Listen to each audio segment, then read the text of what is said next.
every opportunity na meron ako, wala sila.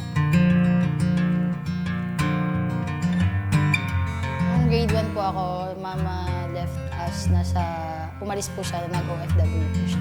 Since yung mama namin is wala sa side namin, sa Brunei po, for 14 years na. Wala yung mama namin na i-ano kami, i-comfort. Gusto namin sumaya yung Pasko namin. Gusto ko kasi parang yung mama mo yung mag-mold sa'yo na dapat maging ganito ka, ganyan-ganyan. Pero parang end of the world na.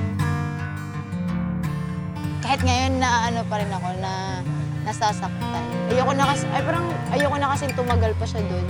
Kasi naaawa na rin ako kasi, yun nga, siya na lang mag-isa doon, 14 years, ginaya niya yun. Hindi ko iniisip yun palabas. May communication naman kami ng mama.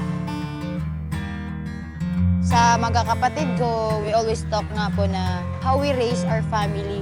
Sinasabi ko sa kanya na, hintayin natin yung rason, bakit tayo nagkakaganito or ba't nangyari ito sa akin. Yung ginawa ko is to know myself more. Kung ano yung pwede kong gawin, alam ko na kaya ko. Tinanong ko yung sarili ko na, uy, wala si mama mo. After ko mag-isip nun, you have your teammates naman. Gagabayan ka, tutulungan ka naman. Mas inisip ko, paano ko sila matulungan, paano ko sila mabigyan ng gusto nila kahit wala si mama.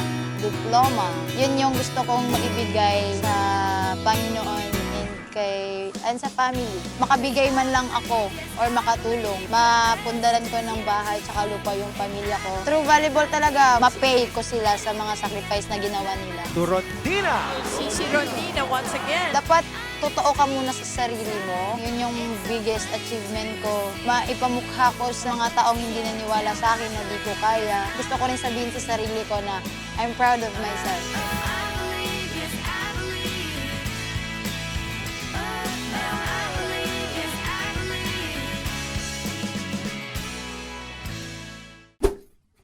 Subscribe now to ABS-CBN Sports and Action YouTube channel.